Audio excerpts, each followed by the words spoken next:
Si un astéroïde comme Apophis frappait la Terre, nous serions détruits. D'immenses séismes secoueraient la Terre et des tsunamis inonderaient tout. Apophis, un corps céleste vieux de plusieurs milliards d'années, est présent dans le système solaire depuis sa création. Vous vous demandez sans doute quelle est la probabilité que ce gigantesque caillou entre en collision avec notre planète en 2029 ?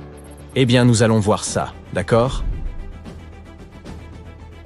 Apophis est un énorme astéroïde découvert en 2004 par l'Observatoire national de Kitt Peak en Arizona. Depuis, on dit de lui qu'il est l'un des astéroïdes les plus dangereux jamais localisés. Il fait environ 330 mètres de large. C'est un peu plus grand que l'Empire State Building ou la Tour Eiffel. C'est parce qu'il fait si peur qu'on l'a baptisé Apophis, du nom de la créature immortelle égyptienne qui apportait l'obscurité éternelle et la destruction. En 2021, les chercheurs ont eu l'occasion exceptionnelle d'étudier ce rocher flottant lorsqu'il est passé près de notre planète. Nous y reviendrons dans une minute. Certains scientifiques disent qu'il y a 2,7% de chances qu'Apophis frappe la Terre le vendredi 13 avril 2029. Ce serait l'effet Yarkovsky qui serait en cause, car il pousserait ce gros rocher spatial vers la Terre. Cet effet provient de l'émission inégale de photons thermiques, dont le résultat est une force inimaginable s'exerçant sur l'objet touché. Ces photons exercent une poussée immense et jouent un rôle essentiel dans la dynamique du corps en question. L'astéroïde possède deux faces, une sombre et une claire, tout comme la Lune. La face claire est tournée vers le Soleil et est plus chaude que la face sombre. Mais l'objet tourne lui-même, de sorte que ses faces changent constamment de direction et de température. Ces changements n'ont rien de bon, car ils poussent légèrement Apophis vers la Terre. Malheureusement, personne ne sait comment l'effet Yarkovsky influencera la trajectoire de l'astéroïde. D'autre part, lors du dernier passage de l'astéroïde près de la Terre en 2021, les astronomes ont utilisé des radars pour prendre des mesures précises de sa trajectoire, et ils ont pu conclure qu'Apophis passera à environ 3000 km de la Terre en 2029, et ne nous dérangera plus pendant au moins 100 ans. En général, tous les 8000 ans, notre planète est touchée par une étoile filante de dimension similaire à celle d'Apophis. La dernière fois que nous avons été frappés par un météore légèrement plus petit, c'était en 2013. Un nouvel engin spatial développé par la NASA, appelé OSIRIS-REx, a été lancé en 2016 pour collecter des échantillons sur un autre corps céleste légèrement moins terrifiant, Bennu. 4 ans plus tard, il a finalement atteint l'objet visé, a pris quelques échantillons, a rapidement dit au revoir à Bennu et est retourné vers la Terre. Les échantillons ont été stockés en toute sécurité dans une capsule déposée dans l'Utah. Jusqu'à présent, il s'agit de l'échantillon le plus significatif jamais prélevé sur un astéroïde. Après sa livraison, le vaisseau n'a pas perdu de temps et s'est lancé à la poursuite d'Apophis. Pour cette mission, OSIRIS-REx a été renommé OSIRIS-APEX et il joue actuellement à chatte avec Apophis. Avec un peu de chance, le 2 avril 2029, lorsque l'astéroïde passera près de la Terre, la sonde spatiale atteindra Apophis pour s'y poser.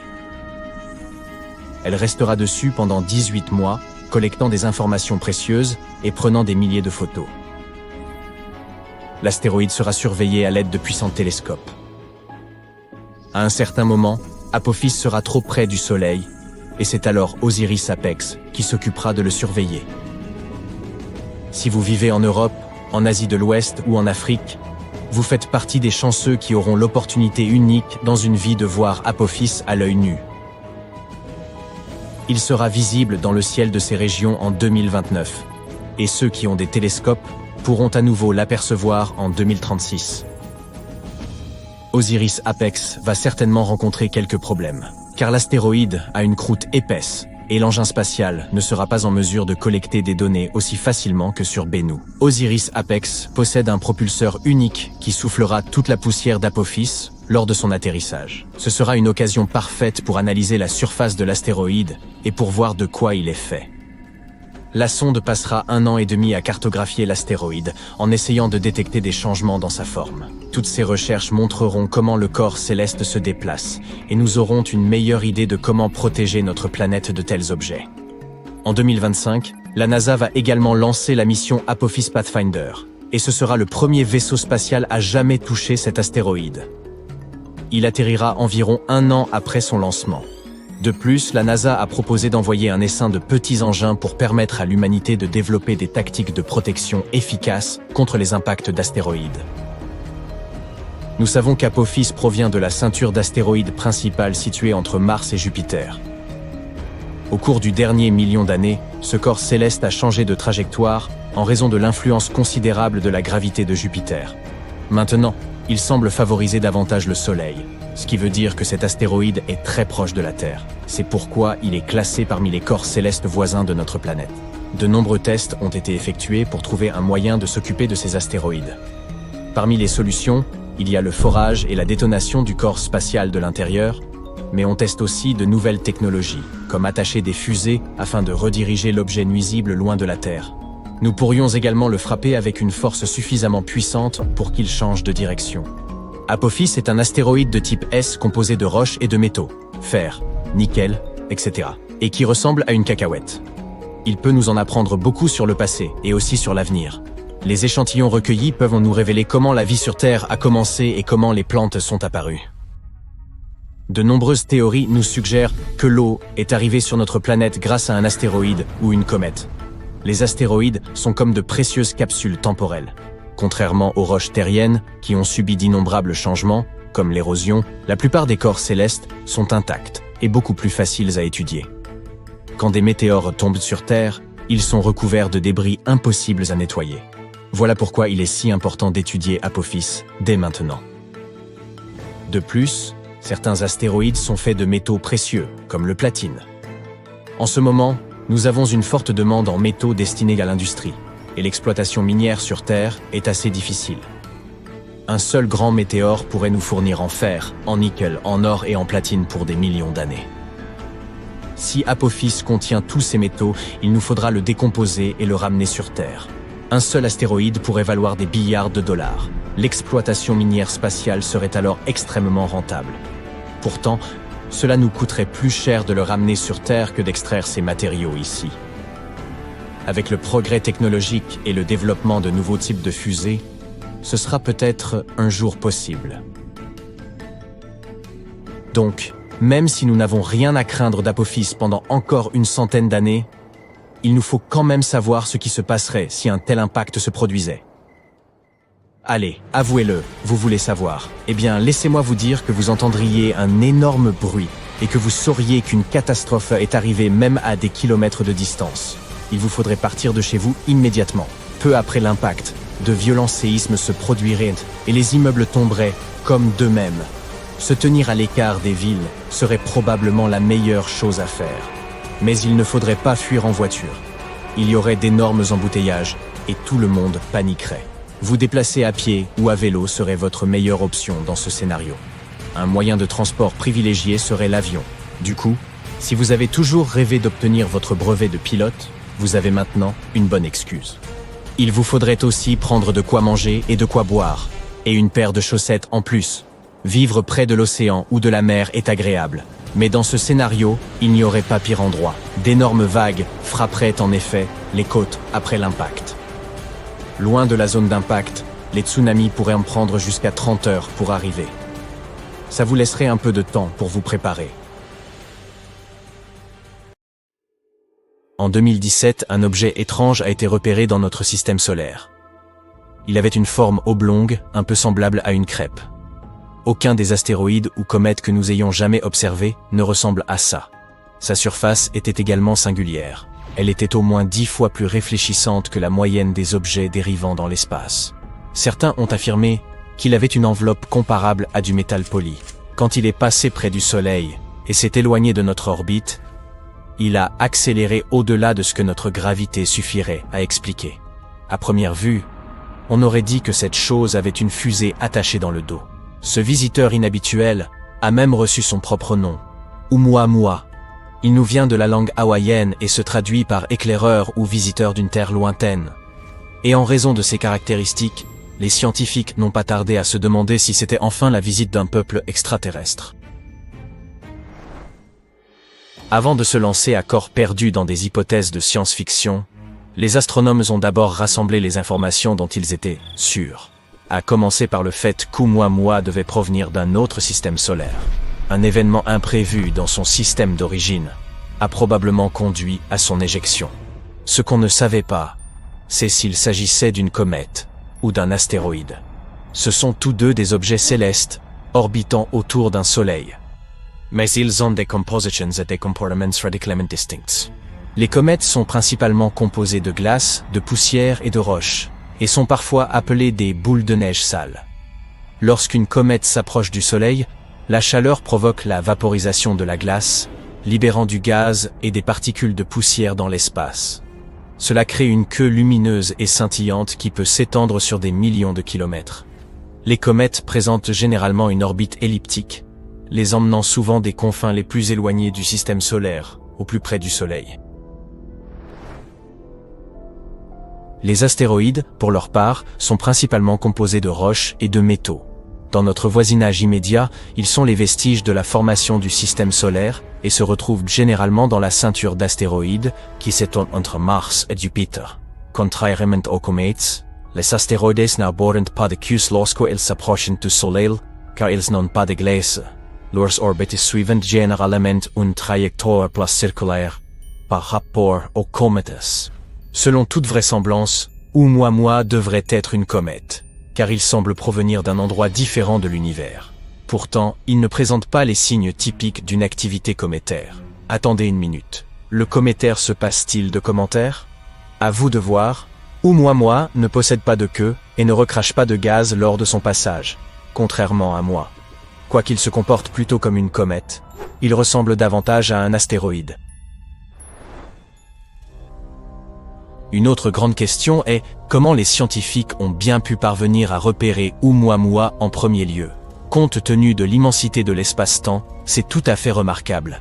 Les étoiles ont des durées de vie s'étendant sur des millions, voire des milliards d'années. Et la formation d'un système solaire prend plusieurs centaines de millions d'années. Même les objets les plus rapides mettent des dizaines de millénaires à voyager d'une étoile à une autre. En revanche, les humains n'observent le ciel avec leur télescope que depuis environ 400 ans, soit une infime fraction du temps cosmique. Et ce n'est que ces dernières décennies, voire ces dernières années, que nous avons obtenu la technologie permettant de détecter et de suivre des objets rapides et peu lumineux. Soit de telles roches sont très répandues, soit nous avons eu énormément de chance avec nos instruments, ou bien Oumuamua voulait simplement être vu. Une autre question concerne la région d'origine de pareils objets. Il est très peu probable qu'Oumuamua provienne d'un système solaire mature et stable. C'est parce que de tels systèmes n'éjectent pas assez de matière pour se répandre à travers la galaxie. Une roche peut parfois être projetée, mais elle pourra rarement aller aussi loin. Les systèmes plus jeunes, cependant, agissent différemment. Dans ces environnements chaotiques, des collisions, fusions et autres migrations se produisent tout le temps. Beaucoup de petites roches errent ainsi et sont les parfaites candidates pour l'éjection. Le système solaire qui a éjecté Oumuamua doit avoir eu une planète similaire à Jupiter. Sa taille massive et sa gravité pourraient influencer d'autres objets à travers le système, provoquant potentiellement des éjections. Mais tous les systèmes solaires ne développent pas des planètes de la taille de Jupiter. Souvent, ces planètes massives finissent par se rapprocher de leurs étoiles, devenant des versions plus chaudes de la géante gazeuse. De telles planètes, en orbite proche autour d'un soleil, sont moins susceptibles d'éjecter de la matière au loin. Des planètes semblables à Neptune pourraient également avoir joué un rôle. Bien qu'elles ne soient pas aussi massives que Jupiter, elles ont tendance à élire domicile près de la périphérie des systèmes solaires. Notre propre système possède ainsi la ceinture de Kuiper, un véritable réservoir de comètes, dans sa périphérie. Au cours des premières étapes de la formation d'un système solaire, les interactions entre des planètes comparables à Neptune et de tels débris sont courantes. Toutefois, la découverte de pareilles planètes dans d'autres systèmes est avérée difficile. Nos méthodes de détection des exoplanètes fonctionnent mieux avec des objets massifs, proches de leurs astres, ce qui complique la détection de leurs homologues plus éloignés. Oumuamua s'est également trouvé associé à une certaine théorie sur la façon dont la vie serait apparue dans l'univers. La panspermie. C'est une hypothèse qui suggère que la vie existe partout dans l'univers et peut être distribuée entre les planètes par divers moyens, tels que les astéroïdes, les comètes et même les vaisseaux spatiaux. Elle affirme que la vie doit être originaire d'une région donnée de l'univers, après quoi elle s'est propagée vers d'autres corps célestes. Les adeptes de cette théorie suggèrent donc que de tels objets interstellaires pourraient potentiellement transporter de minuscules microbes, ces composants fondamentaux de la vie, entre les systèmes stellaires. Si de tels objets devaient percuter une planète ou une lune, ils pourraient transformer ces organismes en corps célestes. Pour l'instant, il n'existe aucune preuve soutenant l'idée que cet objet en particulier ait transporté la vie entre les systèmes solaires. Après des années de recherche, le consensus général est que Oumuamua était bien une comète. La raison pour laquelle elle se déplace de manière si étrange est qu'elle pourrait présenter de l'hydrogène gelé à sa surface, qui réagit au contact de la lumière du soleil. Plus elle se rapprochait de notre astre, plus elle allait vite, libérant cet hydrogène et changeant également de trajectoire à travers notre système solaire. Sa couleur tend également à appuyer cette théorie. Elle est rouge, ce qui pourrait signifier qu'elle a été frappée par des rayons cosmiques pendant longtemps. Plus elle a été bombardée par ces rayons, plus elle a accumulé d'hydrogène au cours du processus. Mais comme ils ne peuvent pas en être tout à fait sûrs, les astronomes ont prévu de suivre ce visiteur. L'idée est d'envoyer une mission pour l'examiner. Il se trouve déjà bien loin de nous, mais il n'est peut-être pas encore trop tard. Nous pourrions être en mesure d'envoyer une sonde assez rapide pour rattraper la comète. Ce plan a été baptisé Projet Lyra et vise à exploiter l'orbite de la Terre et celle de Jupiter de façon à envoyer une sonde assez loin pour atteindre Oumuamua. Si cela fonctionne, ce sera l'engin spatial le plus rapide que nous ayons jamais envoyé dans l'univers. La trajectoire de la sonde spatiale impliquerait d'utiliser l'attraction de notre planète et celle de Jupiter comme un effet de fronde gravitationnelle. La sonde quitterait d'abord notre planète, puis retournerait dans l'orbite terrestre avant de partir à la rencontre de l'attraction de Jupiter. Elle serait renvoyée près de notre planète une seconde fois, où elle serait éjectée avec une force suffisante pour atteindre la comète. Le projet Lyra vise également à suivre un second visiteur lointain, dénommé Borisov. Cette comète a été découverte par un astronome amateur et porte maintenant son nom. Ce qui est fascinant à son sujet, c'est que, elle est proprement impeccable. Tout comme notre expérience avec Oumuamua, nous n'avons jamais rien observé de semblable à Borisov non plus. Les études de la lumière provenant de son enveloppe de poussière et de gaz montrent qu'elle est assez propre comparée à d'autres objets spatiaux. Après avoir été repérée pour la première fois en août 2019, les astronomes ont étudié sa trajectoire à travers notre système solaire et en ont conclu qu'elle provenait également d'une autre étoile. Mais Borisov nous a donné plus de temps pour l'étudier, car nous l'avons repéré plus tôt dans son périple à travers notre voisinage. Les chercheurs ont utilisé des télescopes avancés pour examiner la poussière émanant de Borisov. Ils ont découvert qu'elle dégageait plus de 180 kg de poussière chaque seconde. On a également constaté que Borisov contenait plus de monoxyde de carbone que les comètes de notre système solaire en général. Néanmoins, cette quantité n'est pas la même partout sur la comète. Cela nous indique que l'objet spatial a probablement commencé à se former près de son étoile d'origine avant de s'en éloigner. Peut-être à cause de planètes plus grandes dans son voisinage immédiat. La lumière de Borisov est beaucoup plus polarisée que la lumière provenant des autres comètes que nous avons observées, et son nuage est parfaitement homogène. Cela suggère que Borisov n'a jamais interagi avec une autre étoile. Le champ magnétique de la Terre cache une histoire fascinante. Il s'avère qu'il s'affaiblit jour après jour. À vrai dire, cela se produit depuis les 3000 dernières années. Et si cette tendance se poursuit, nous pourrions bien en pâtir d'ici un millénaire. Mais alors, que se passe-t-il ? Imaginez ceci. Le nord magnétique devient le sud, et vice-versa. Ça semble dingue, non ? Lorsque cela se produit, le bouclier magnétique qui protège notre planète peut s'affaiblir, permettant à davantage de rayons cosmiques de nous frapper. Ces particules cosmiques à haute énergie peuvent causer des dysfonctionnements dans l'électronique de nos satellites et entraîner toutes sortes de catastrophes. La dernière fois qu'un tel renversement de polarité s'est produit, C'était il y a 772 000 à 774 000 ans. Heureusement, l'humanité peut compter sur ses membres les plus intelligents pour s'intéresser à l'histoire du champ magnétique terrestre. On prélève des carottes de sédiments du plancher océanique et on étudie la magnétisation des fossiles afin de déterminer quand ces bouleversements se sont produits dans le passé et quand ils pourraient se produire à nouveau. Un autre groupe de chercheurs étudie l'anomalie de l'Atlantique Sud. Une vaste région où le champ magnétique terrestre est environ 3 fois plus faible qu'il ne l'est au pôle. En utilisant les données de plusieurs satellites, ils tentent de déterminer ce qui cause cette anomalie et comment celle-ci pourrait évoluer à l'avenir. Cela pourrait nous donner un aperçu de la façon dont un champ magnétique affaibli peut affecter nos satellites et notre planète. Certes, notre génération ne sera pas là pour témoigner de ces changements, mais cela nous fait tout de même nous demander à quoi cette planète pourrait ressembler à l'envers, magnétiquement parlant, bien entendu. Les astronomes de la NASA ont également annoncé que dans 4 milliards d'années, notre galaxie de la Voie lactée connaîtrait un éclat spectaculaire. Après une collision cosmique qui chamboulera tout, on ne parle pas là d'un petit accrochage sans conséquence, mais d'une collision titanesque avec notre voisine, la galaxie d'Andromède. L'humanité devra bien se cramponner au plancher des vaches pour celle-ci, car notre Soleil pourrait être projeté dans une nouvelle région de la galaxie. Toutefois, la Terre et notre système solaire ne devraient pas sérieusement affectés. Ça semble difficile à croire. Alors, comment cela se fait-il? Le télescope spatial Hubble a effectué des mesures rigoureuses des mouvements d'Andromède.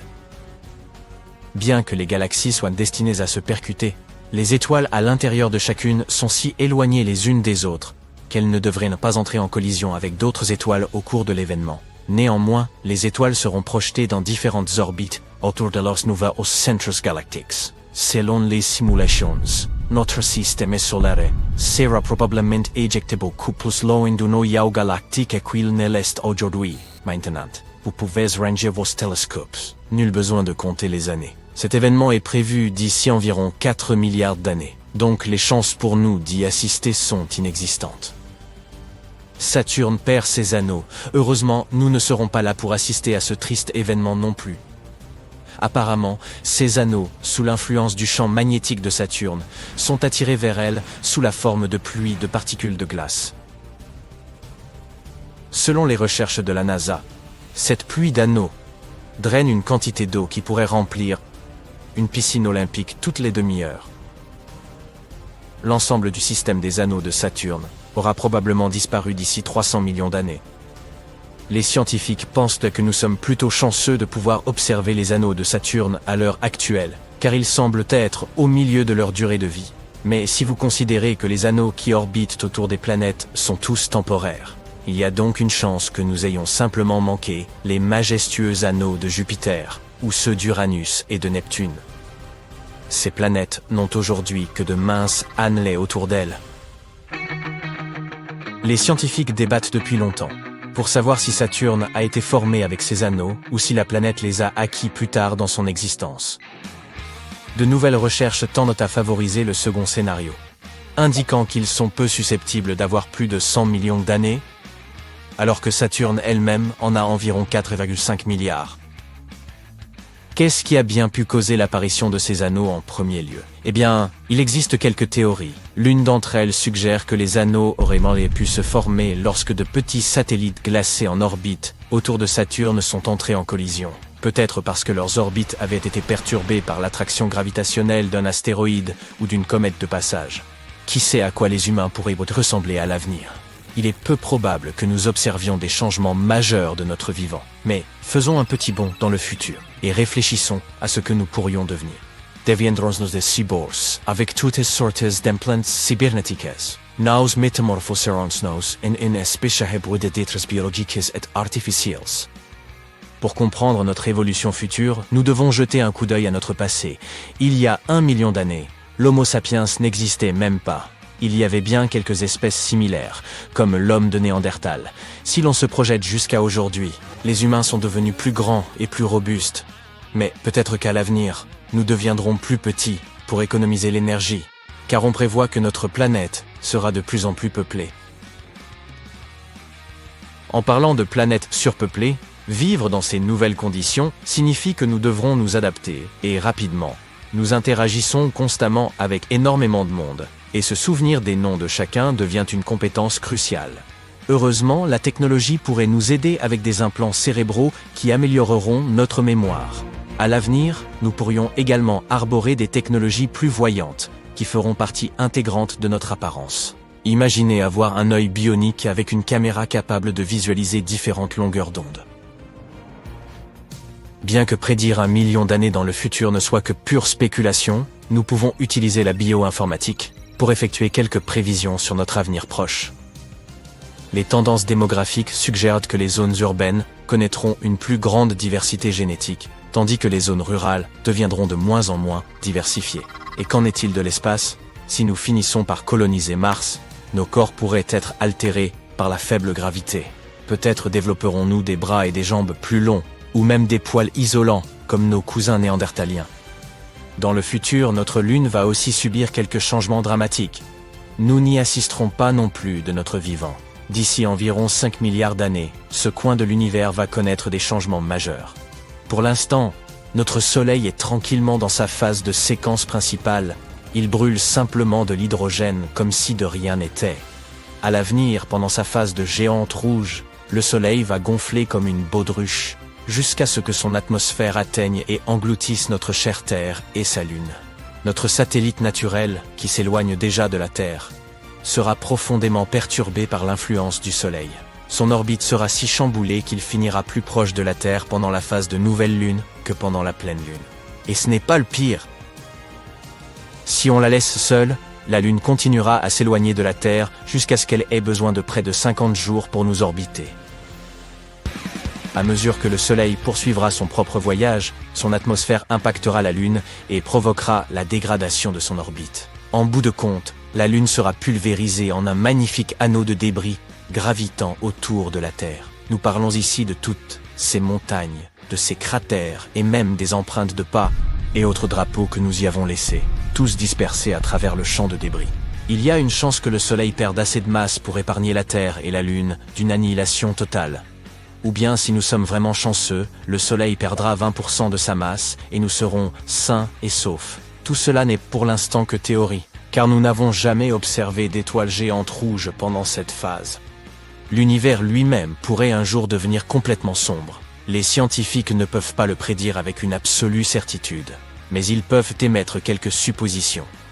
Actuellement, notre univers est vieux de 13,77 milliards d'années, et il continue de produire de nouvelles étoiles de droite à gauche. On dit que finalement, après environ 1000 milliards d'années, la dernière étoile naîtra. Cette ultime étoile sera petite, une naine rouge, à peine une fraction de la taille de notre Soleil. Ces étoiles sont des championnes en matière de longévité. Elles sirotent lentement leur hydrogène pour alimenter la réaction de fusion de leur noyau. Mais même ces dernières ne peuvent pas durer est un élément. Avances rapidement environ 100 000 milliards d'années, et la dernière lumière s'éteindra. L'univers sera alors sombre et solitaire, mais heureusement, nous ne serons pas là pour tout voir s'évanouir.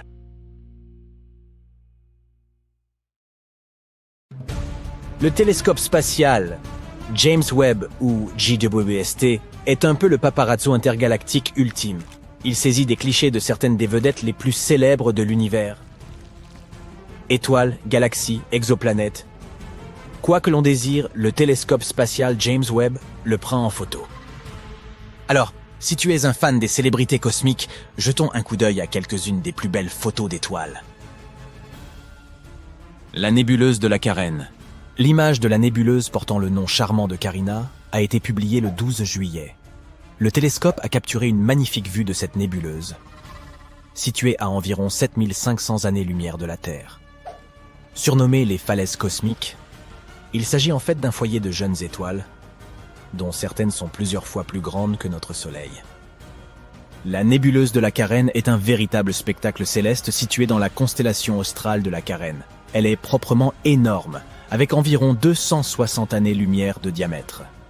Les étoiles massives de cette nébuleuse sont si brillantes et si chaudes qu'elles créent un nuage incandescent de gaz et de poussière autour d'elle. La nébuleuse de la Carène contient également des nuages tourbillonnants de gaz et de poussière où naissent de nouvelles étoiles. Le gaz s'effondre sous son propre poids, devient plus chaud et plus dense, et tout cela conduit finalement à la création de nouvelles étoiles. Cependant, la nébuleuse de la Carène n'est pas seulement un paisible lieu de formation d'étoiles. Elle est le théâtre de certains des événements les plus destructeurs de l'univers, capable de créer de prodigieuses ondes de choc qui anéantissent tout sur leur passage. C'est un majestueux chaos. Le quintet de Stéphane. Cette photo a également été publiée le 12 juillet. Le quintet de Stéphane est un groupe observable de 5 galaxies, situées à une immense distance de notre planète, soit environ 290 millions d'années-lumière dans la constellation de Pégase. C'est comme une réunion de familles cosmiques. Toutes ces galaxies sont liées les unes aux autres et interagissent les unes avec les autres d'une manière très intéressante. Elles s'étendent et s'attirent les unes les autres au moyen de leur gravité, échangeant constamment du gaz et de la poussière.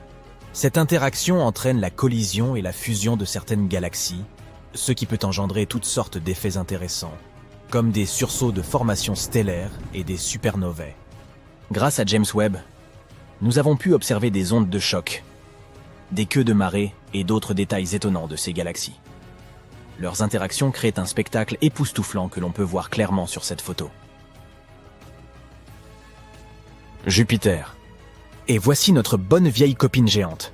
Cette image a été publiée par la NASA le 22 août. Jupiter est la plus grande planète de notre système solaire. Elle est connue pour ses nombreuses lunes et ses magnifiques nuages tourbillonnants. Mais elle possède également un système d'anneaux, tout comme Saturne, qui sont constitués de minuscules particules de poussière en orbite autour de la planète.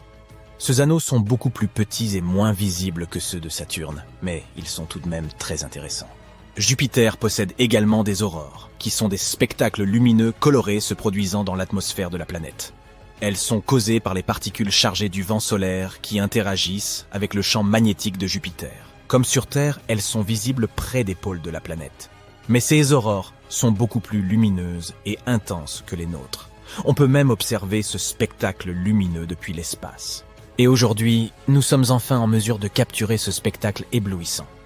La photo du télescope spatial montre les aurores de Jupiter, ses anneaux et même 2 de ses lunes, Amalthée et Adrastée. Il est étonnant de voir à quel point elles sont nettes et lumineuses sur cette photo. La galaxie de la roue de chariot. La NASA a publié cette image le 2 août. Cette photo nous montre la galaxie de la roue de chariot et ses proches voisines. Cette galaxie doit évidemment son nom à sa forme circulaire et elle ressemble un peu à une roue de bicyclette, n'est-ce pas? Il s'agit d'une masse géante et tourbillonnante d'étoiles, de gaz et de poussière, située dans les profondeurs de l'espace.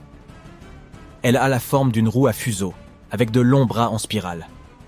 Ces bras sont maintenus en l'état par la gravité de la région centrale, qui abrite un trou noir supermassif. Mais la galaxie de la roue de chariot est un peu différente des galaxies spirales qui lui sont apparentées. Elle s'est formée lorsqu'une galaxie plus petite est entrée en collision avec une galaxie plus grande, créant une onde de choc qui s'est propagée dans le gaz et la poussière environnante. Nous devrons certainement visiter cette galaxie un jour et cela promet sans doute d'être un voyage endiablé. La galaxie spirale M74. Et voici une autre galaxie spirale. La NASA a publié cette image le 22 juillet. Le télescope James Webb a dû traverser d'épaisses couches de poussière et de gaz pour distinguer ce magnifique amas d'étoiles. M74 appartient à une classe spéciale de galaxies spirales connue sous le nom de galaxies de grand style. Cela signifie que ces bras spiraux sont visibles et clairement dessinés. Il se passe toutes sortes de choses étonnantes à l'intérieur des galaxies spirales. Des supernovas, des étoiles naissant dans des nuages de gaz et de poussière, et bien d'autres merveilles cosmiques. Le gaz et la poussière incandescents, les étoiles brillantes et les motifs tourbillonnants des bras spiraux en font l'un des objets les plus frappants de l'univers. C'est ce que l'on peut clairement voir dans l'exemple de M74, la nébuleuse de la Tarentule. Cette image de la nébuleuse au nom effrayant de Tarentule a été publiée le 6 septembre. La photographie couvre pas moins de 340 années-lumière. C'est une distance colossale. Grâce à cette image, les astronomes ont découvert de nouvelles jeunes étoiles qui étaient auparavant masquées par la poussière. La nébuleuse de la Tarentule est située à 160 000 années-lumière de nous, dans le grand nuage de Magellan. C'est la plus grande et la plus brillante région de formation d'étoiles du groupe local, les galaxies les plus proches de notre Voie lactée. Elle doit son nom à sa forme, qui ressemble un peu aux pattes d'une grosse araignée. Il s'agit d'une vaste région de l'espace, d'environ 1000 années-lumière de diamètre, qui abrite certaines des étoiles les plus massives et les plus lumineuses de l'univers. L'une des raisons pour lesquelles la nébuleuse de la Tarentule intéresse les scientifiques est sa composition. Celle-ci est proche de celle des régions d'étoiles, dites du Midi cosmique. Ce que l'on appelle l'état de notre univers lorsqu'il n'était âgé que de quelques milliards d'années. À cette époque, la formation d'étoiles était à son apogée. Grâce au télescope James Webb, nous pouvons mieux étudier cette galaxie et découvrir ce qu'était notre univers au sommet de sa gloire. Les anneaux de Neptune. Cette photo a été publiée le 21 septembre 2022. Sur cette photo, on peut même voir 6 petites lunes à côté de la planète, avec Triton qui brille de 1000 feux en haut à gauche. Tu ne pensais quand même pas qu'il s'agissait du Soleil, n'est-ce pas? Eh oui, Neptune a aussi des anneaux. C'est un peu l'accessoire cosmique ultime. Ils ajoutent une touche de glamour et de style à la planète. Mais à la différence des bagues de joaillerie, ces anneaux sont faits de petites particules de poussière, plutôt que de diamants et d'or. 5 anneaux ont été baptisés autour de Neptune. Les anneaux de Gale, le Verrier, Lassell, Arago et Adams. Les chercheurs pensent qu'ils sont relativement jeunes, bien plus jeunes que notre système solaire et bien plus récents que les anneaux d'Uranus, par exemple. Ils ont probablement été créés lorsque l'une des lunes intérieures de Neptune s'est approchée trop près de la planète et a été déchirée par sa gravité. Nous n'avions pas été en mesure d'observer les anneaux de Neptune aussi nettement depuis le passage de Voyager 2 en 1989. C'est donc une excellente occasion d'observer ces anneaux de plus près. Les piliers de la création. Cette photo a été publiée le 19 octobre. Les piliers de la création sont devenus célèbres grâce au télescope Hubble. Mais cette photo est encore plus impressionnante et beaucoup plus détaillée. Ces colonnes, situées dans la nébuleuse de l'Aigle, mesurent environ 5 années-lumière de haut, ce qui est vraiment, vraiment grand. Et elles ressemblent à de majestueuses formations rocheuses, en beaucoup plus transparent. À l'instar d'un plateau de tournage hollywoodien, il déborde d'actions et d'effets spéciaux. 16 colonnes abritent certains des processus les plus spectaculaires de l'univers. Le gaz et la poussière s'effondrent sous l'effet de leur propre gravité, formant des amas qui finiront par devenir des étoiles. La région regorge de radiations intenses, de jets de particules à haute énergie et de supernovae. C'est comme une version cosmique de Survivor. Et comme si ce n'était pas assez effrayant en soi, voici une autre photo publiée par la NASA le 19 octobre. Elle a été partagée juste avant Halloween. Ici, les piliers ressemblent à une main sinistre qui s'étire pour attraper quelque chose. Brrr. Quoi qu'il en soit, toutes ces photos nous offrent un spectacle vraiment impressionnant. Elles nous rappellent l'incroyable complexité de l'univers et les choses étonnantes qui se produisent même dans les coins les plus sombres et les plus reculés du cosmos. Espérons que le télescope James Webb continuera de nous émerveiller à l'avenir. Nous pourrions nous rapprocher de la découverte d'une planète énorme et glacée par-delà l'orbite de Neptune. Et désolé, Pluton, ce n'est toujours pas toi. Récemment, une cartographie de l'univers utilisant les données d'un télescope hawaïen a éliminé environ 78% des emplacements possibles de ce mystérieux U-8 Charlie de l'espace. Certains l'appellent planète 9, tandis que d'autres préfèrent planète X. Quoi qu'il en soit, elle est sujette à controverse depuis que son existence a été suggérée pour la première fois. Et c'est principalement dû au fait qu'aucune étude jusqu'à présent n'est parvenue à répondre à la grande question. Existe-t-elle vraiment? Si elle devait être découverte, la planète 9 serait classée comme la 5e plus grande planète de notre système solaire, avec une masse 10 fois supérieure à celle de la Terre. On pense également qu'elle serait gazeuse, tout comme Uranus. Une étude initiale de la planète 9, datant de 2016, suggère que cette nouvelle planète colossale aurait une orbite 20 fois plus éloignée du Soleil que Neptune, qui se situe à environ 4,5 milliards de kilomètres. En conséquence, la planète 9 mettrait entre 10 000 et 20 000 ans pour accomplir une seule orbite autour du Soleil. Si son existence était prouvée, ce monde encore inconnu dominerait une région plus vaste que n'importe quelle autre planète connue dans notre voisinage cosmique. Toutes ces hypothèses sont bien intrigantes, mais sans la moindre preuve ou observation permettant de les étayer. Avant de les rejeter comme de simples suppositions farfelues, il est important de noter que les chercheurs se sont appuyés sur des modèles mathématiques complexes et des simulations informatiques pour spéculer sur les caractéristiques de cette planète. Parce que c'est ça que font les scientifiques. L'existence de cette hypothétique planète expliquerait diverses interactions mystérieuses observées au-delà de Neptune. Nous parlons spécifiquement de la ceinture de Kuiper, une immense région en forme d'anneau, remplie de débris glacés datant de la formation du système solaire, y compris des comètes et des planètes naines comme Pluton.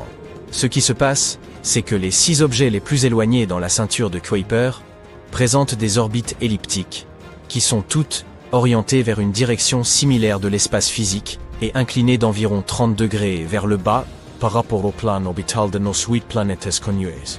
Ce qui n'est pas anodin, c'est que malgré leurs vitesses d'orbite distinctes autour du Soleil, ils conservent cet alignement. La probabilité qu'un tel concordance se produise par hasard est extrêmement faible, environ 0,007%.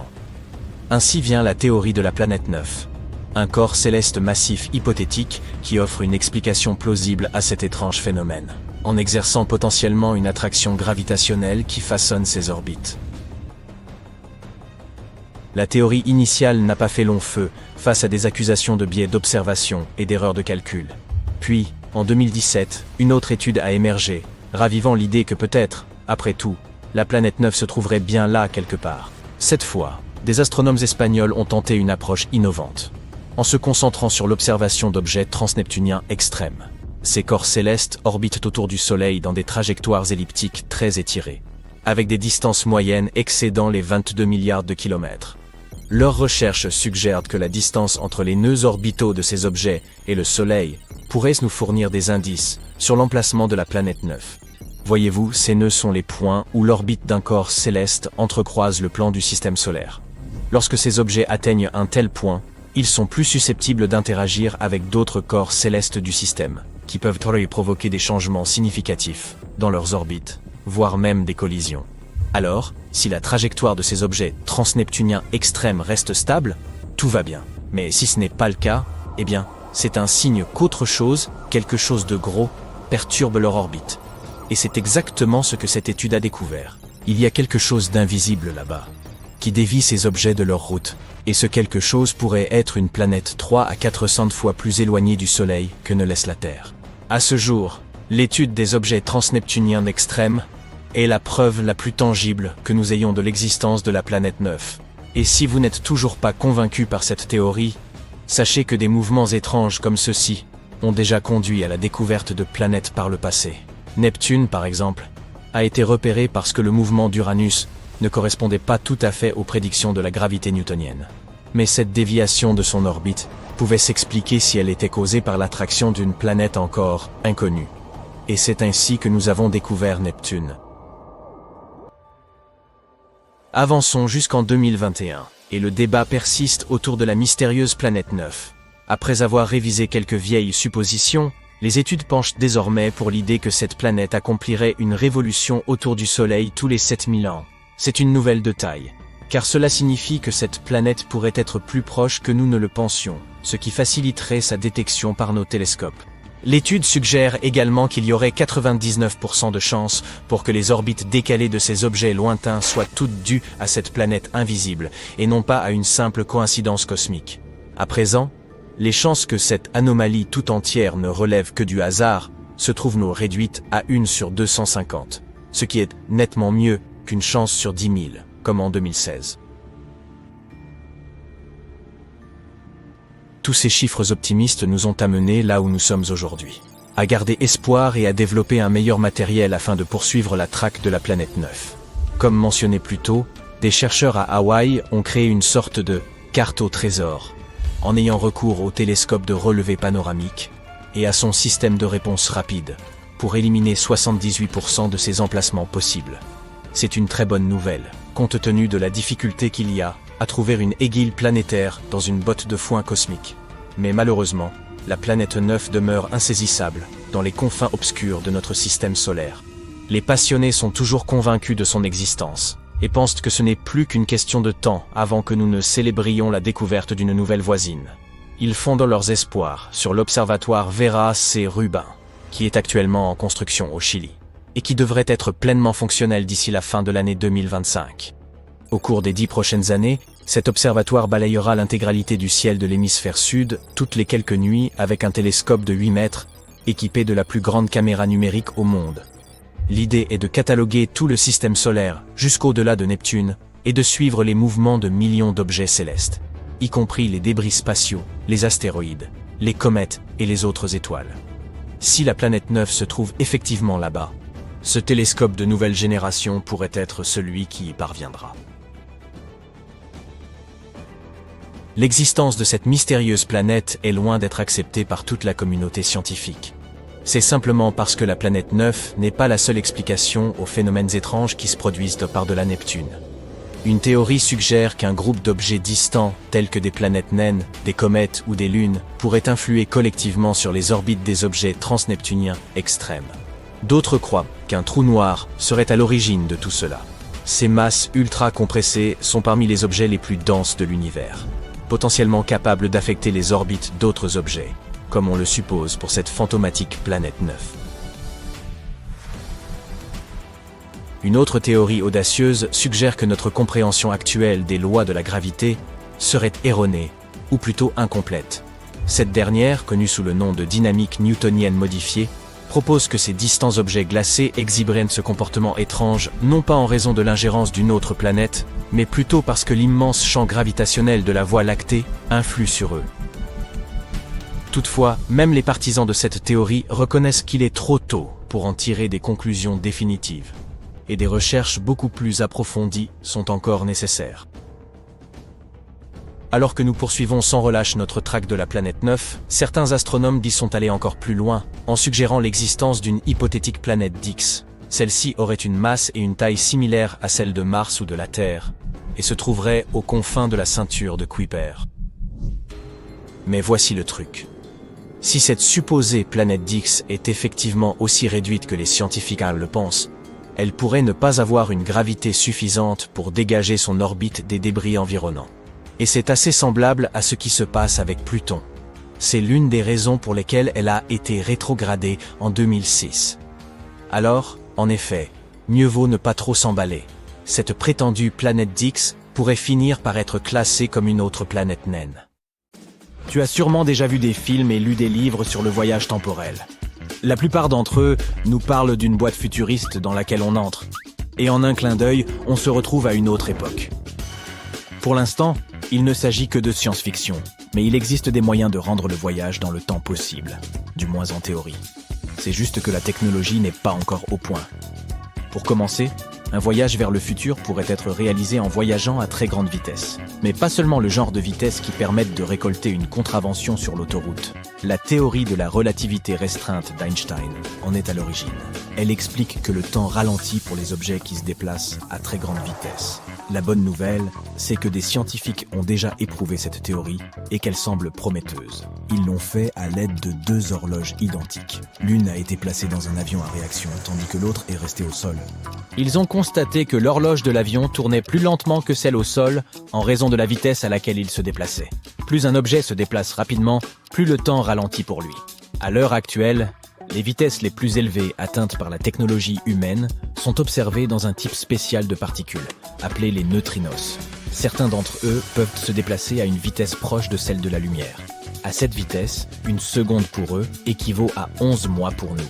Nous pourrions également être en mesure de voyager dans le temps grâce à la gravité. Cette idée est également basée sur les découvertes d'Einstein, à savoir sa théorie de la relativité générale. Cette théorie explique que plus la gravité est forte, plus le temps passe lentement. Cela signifie que plus on se rapproche du centre de la Terre, plus la force de gravité augmente. Si l'on y réfléchit bien, le temps s'écoule en fait plus lentement pour les pieds que pour la tête. C'est pour ça que je suis toujours en retard. Bonne excuse. Cet effet a également été mesuré à l'aide de la même stratégie avec 2 horloges identiques. Les scientifiques les ont placées sur des étagères à des hauteurs différentes et ont mesuré la vitesse de leur tic-tac. L'horloge placée sur l'étagère la plus basse s'est égrenée plus lentement parce qu'elle subissait une gravité légèrement plus forte. Mais cette option présente un inconvénient. Pour pouvoir voyager dans un futur lointain, il faut trouver un endroit où la gravité est extrêmement forte, comme un trou noir. Il s'agit d'un point de l'espace où la gravité est si forte que même la lumière ne peut s'en échapper. La gravité y devient si intense que la matière est comprimée dans un espace minuscule. Plus on se rapproche d'un trou noir, plus le temps s'écoule lentement. Cependant, il est très dangereux de passer par un trou noir, principalement parce qu'il s'agit d'un aller simple.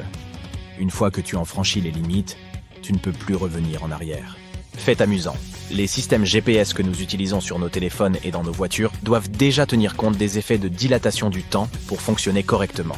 Cela est dû à la vitesse des satellites auxquels ils ont recours et à la gravité qui les affecte ici sur Terre. Sans ces corrections, le GPS de ton téléphone ne serait pas en mesure de te localiser très précisément. Quant à la troisième option, elle a moins à voir avec les forces inconnues de l'univers qu'avec notre propre corps. Les scientifiques tentent de trouver des moyens de voyager dans le temps en ralentissant nos processus corporels. Il ne s'agit pas d'un voyage dans le temps, à proprement parler.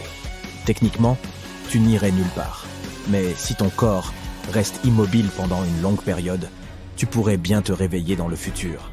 Certains animaux, comme les ours et les écureuils, peuvent ralentir leur métabolisme pendant l'hibernation, ce qui signifie qu'ils n'ont pas besoin d'autant de nourriture et d'oxygène pour survivre.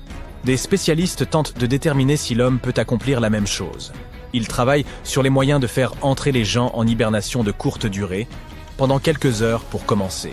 Cela pourrait également s'avérer utile en CA d'urgence médicale, afin de stabiliser une personne avant qu'elle ne puisse se rendre à l'hôpital en toute sécurité.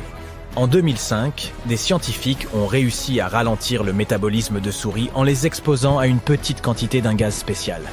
Cependant, lorsqu'ils ont essayé de faire la même chose avec des animaux plus grands, cela n'a pas fonctionné aussi efficacement. Notre quatrième option pour voyager dans le temps est vraiment unique.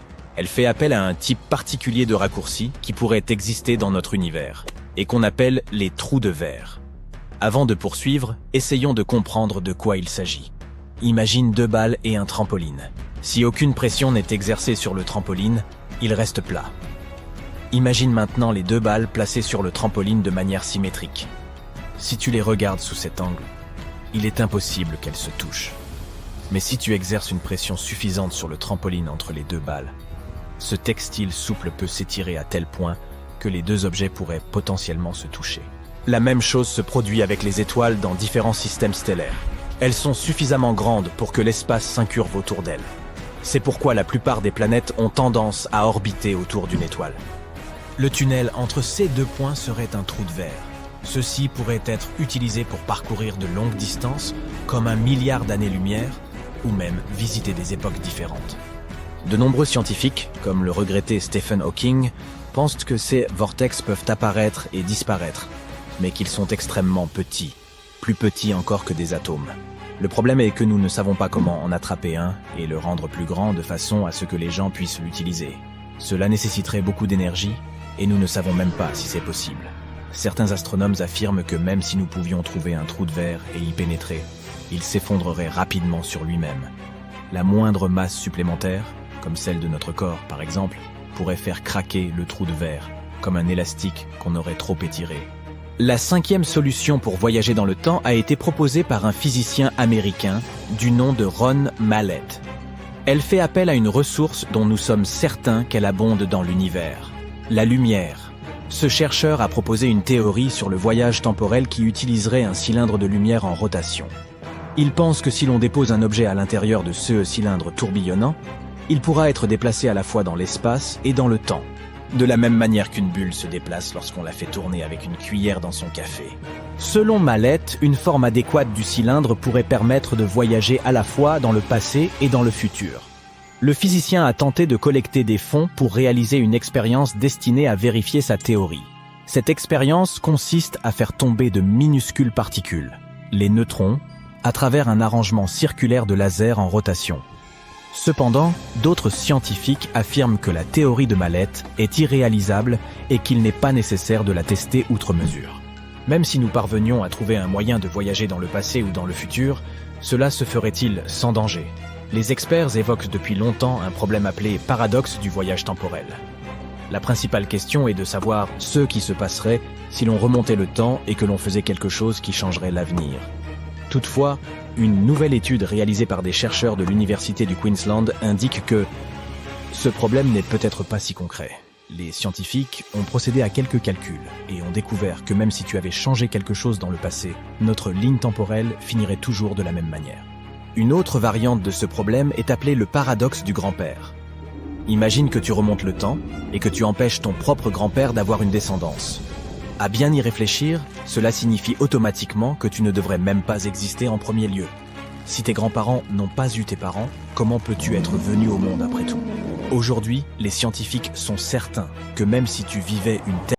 Le télescope spatial Hubble a été placé en orbite terrestre basse à partir de 1990. Quand on y pense, il a accumulé plus de 30 ans d'expérience à scruter différents objets à travers l'espace. Il doit son nom à l'astronome Edwin Hubble et a été construit par la NASA. Il fait également partie du programme des grands observatoires de la NASA, qui inclut l'observatoire de rayonnement gamma Compton, l'observatoire de rayons X Chandra et le télescope spatial Spitzer. Le télescope spatial Hubble a été construit pour explorer l'univers et répondre à certaines questions primordiales, telles que la formation et l'évolution des galaxies et comment l'univers lui-même a pu changer au fil du temps. Ce télescope a conduit à de nombreuses découvertes importantes, notamment en fournissant des preuves de l'existence de la matière noire et en aidant à déterminer la vitesse d'expansion de l'univers. L'une des images les plus célèbres prises par le télescope spatial Hubble est celle des piliers de la création. Il s'agit d'un cliché d'une région de la nébuleuse de l'Aigle où naissent de nouvelles étoiles. La photo, prise en 1995, montre d'immenses piliers de gaz et de poussière qui s'élèvent au-dessus de la nébuleuse. Elle est devenue l'une des photographies les plus emblématiques de notre univers. Le télescope spatial Hubble continue de fonctionner et de permettre d'importantes découvertes scientifiques, et ce en dépit de quelques difficultés techniques initiales. En 1993, un problème dans le miroir principal du télescope a été découvert, qui affectait sa capacité à focaliser correctement la lumière. Une mission de répartition du télescope a été affrétée en 1994 pour résoudre le problème, et depuis lors, le télescope continue de fonctionner parfaitement. L'une des découvertes les plus intéressantes effectuées par cet incroyable télescope est à vrai dire assez récente. Un rapport basé sur les données du télescope spatial Hubble montre qu'il règne une faible lueur dans l'espace autour du système solaire, que nous sommes pour l'heure bien incapables d'expliquer. Étant donné qu'on n'en a pas encore identifié la source, les astronomes surnomment cette lueur mystérieuse la lumière fantôme. Nous savons par ailleurs qu'elle ne provient pas des étoiles ou des galaxies proches du système solaire. Elle n'est pas non plus due à la poussière qui s'y trouve en suspension. Les chercheurs n'ont aucune certitude quant à sa source, mais certains pensent qu'elle pourrait provenir des infimes débris de roches et de glace laissés par les comètes dans leur sillage. Mais ce n'est là qu'une théorie qui attend encore d'être confirmée. Lorsque nous étudions l'univers, nous découvrons sans cesse des objets brillants comme des planètes, des étoiles ou des galaxies entières. Mais de temps à autre, nous détectons une lumière qui provient du dernier endroit où l'on pourrait s'y attendre, comme l'espace entre les planètes par exemple. Celle-ci pourrait venir des tréfonds de notre système solaire, et il pourrait s'agir d'un phénomène nouveau, encore jamais étudié auparavant. En d'autres termes, il se peut qu'il y ait quelque chose qui émette énormément de lumière au beau milieu de notre galaxie. La sonde spatiale Voyager 1 a également rapporté des images montrant beaucoup de lumière en provenance de la limite même de notre système solaire. Comment se fait-il que nous ne l'ayons jamais remarqué jusqu'à présent ? Eh bien, l'essentiel de la lumière dans les clichés pris par Hubble provient d'objets proches de la Terre. Mais les chercheurs font généralement abstraction de cette lumière, préférant s'intéresser à des corps plus lointains comme les étoiles et les galaxies. On n'avait jamais vraiment interrogé de près la quantité de lumière dans l'univers, ni sa provenance. Les scientifiques se sont donc attelés à la recherche de galaxies de faible luminosité qui auraient pu être manquées auparavant et qui pourraient être la source de cette fameuse lueur. Ils ont constaté que la quantité de telles galaxies ne suffisait pas à expliquer cette luminosité supplémentaire dans notre voûte céleste. On ne parle pas de beaucoup de lumière cependant, elle correspond grosso modo à la lueur de 10 lucioles. Mais cela ne la rend pas moins importante et montre qu'il nous reste encore bien des choses à découvrir. Penchons-nous maintenant sur d'autres découvertes majeures faites à l'aide du télescope Hubble, comme la matière noire, que nous ne pouvons pas voir, mais dont nous observons la présence en raison de son effet sur la gravité. Elle représenterait environ 23% de l'univers. En observant comment elle affectait la lumière, le télescope Hubble a aidé à créer des cartes en 3D des endroits où se trouve la matière noire. Ces cartes ont montré que cette dernière semblait s'agglomérer au fil du temps, ce qui signifie qu'elle se comporte d'une manière très similaire à la gravité. Le télescope Hubble a également découvert 2 nouvelles lunes autour de Pluton, baptisées Nix et Hydra et a étudié la surface changeante de la planète naine. De plus, il a aidé à déterminer la masse de la planète Eris qui est plus grande que celle de Pluton. Cela a conduit les scientifiques à réaliser qu'il pourrait y avoir des objets similaires dans la ceinture de Kuiper, une région située à la bordure de notre système solaire. C'est également cela qui a motivé la reclassification de Pluton en tant que planète naine. De plus amples observations de ces objets lointains pourraient nous aider à mieux comprendre l'évolution de notre système solaire. Les sursauts gamma sont les explosions les plus puissantes de l'univers, et pendant longtemps, personne ne savait d'où elles provenaient. Hubble nous a aidé à découvrir que ces sursauts avaient lieu dans des galaxies produisant beaucoup d'étoiles et contenant peu d'éléments lourds. Ceci suggère que les sursauts gamma se produiraient lorsque de grosses étoiles s'effondrent en trous noirs. En effet, ces galaxies abritent de nombreuses étoiles géantes qui tendent à se désintégrer rapidement, et en l'absence de matière lourde, elles sont susceptibles de se transformer en trous noirs.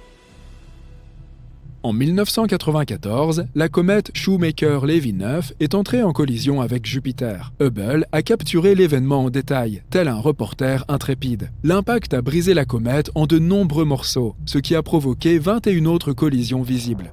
Le plus grand impact a produit une boule de feu et une tache sombre à la surface de Jupiter. Les observations d'Hubble ont non seulement suscité l'intérêt du public pour les impacts cosmiques, mais ont également fourni de nouvelles informations sur l'atmosphère de Jupiter.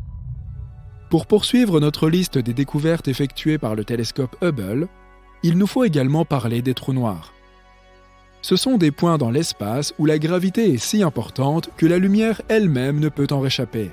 Elle y est si forte que la matière se trouve comprimée dans un espace extrêmement réduit.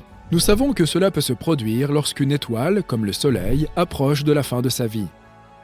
Au début de son existence, l'hydrogène d'une étoile s'enflamme dans son noyau dense et chaud, et en raison de la gravité, elle tente à attirer sa propre masse vers un minuscule point central. Tant qu'elle dispose de l'énergie générée par la fusion de l'hydrogène, elle pousse également vers l'extérieur. Si nous prenons tout cela en compte, la vie d'une étoile dépend d'un équilibre délicat entre ses forces, et peut durer des millions, voire des milliards d'années. Une fois cette énergie épuisée, la seule force restante est celle de la gravité. C'est ainsi que certaines étoiles deviennent des trous noirs. Étant donné que la lumière elle-même ne peut échapper à leur attraction, nous sommes incapables de les percevoir. Ils sont invisibles à l'œil humain et nous avons donc besoin d'outils spéciaux et de télescopes uniques pour nous aider à les repérer dans l'univers. Hubble a découvert que la plupart des galaxies ayant un amas central d'étoiles présentaient probablement des trous noirs supermassifs. Il a également remarqué un lien étroit entre la taille de ces trous noirs et celle de leurs galaxies hôtes, ce qui pourrait nous aider à comprendre comment l'univers a évolué au fil du temps. Mais alors, qu'est-ce qu'un trou noir supermassif, pourrais-tu te demander ? Eh bien, c'est un très grand trou noir qui se trouve généralement au centre d'une galaxie. Il est des millions, voire des milliards de fois plus massif que ne l'est notre Soleil. Ces trous noirs sont si puissants qu'ils peuvent dévorer des étoiles et même des galaxies entières. Les scientifiques étudient encore ces objets mystérieux, mais ils pensent qu'ils jouent un rôle crucial dans la formation et dans l'évolution des galaxies. Avant Hubble, nous ne savions pas vraiment quel était l'âge exact de l'univers. Cela a pu souvent conduire à des paradoxes étranges, comme celui où des étoiles découvertes par les astronomes semblaient plus vieilles que l'univers lui-même. Mais en calculant le taux approximatif d'expansion de l'univers, Hubble nous a permis de déterminer précisément son âge. Environ 13,75 milliards d'années. Déterminer l'âge exact de l'univers est une question cruciale. En effet, la plupart des astronomes estiment que l'univers n'a pas existé depuis toujours, mais qu'il est apparu dans une boule de feu immensément dense et que l'on appelle le Big Bang.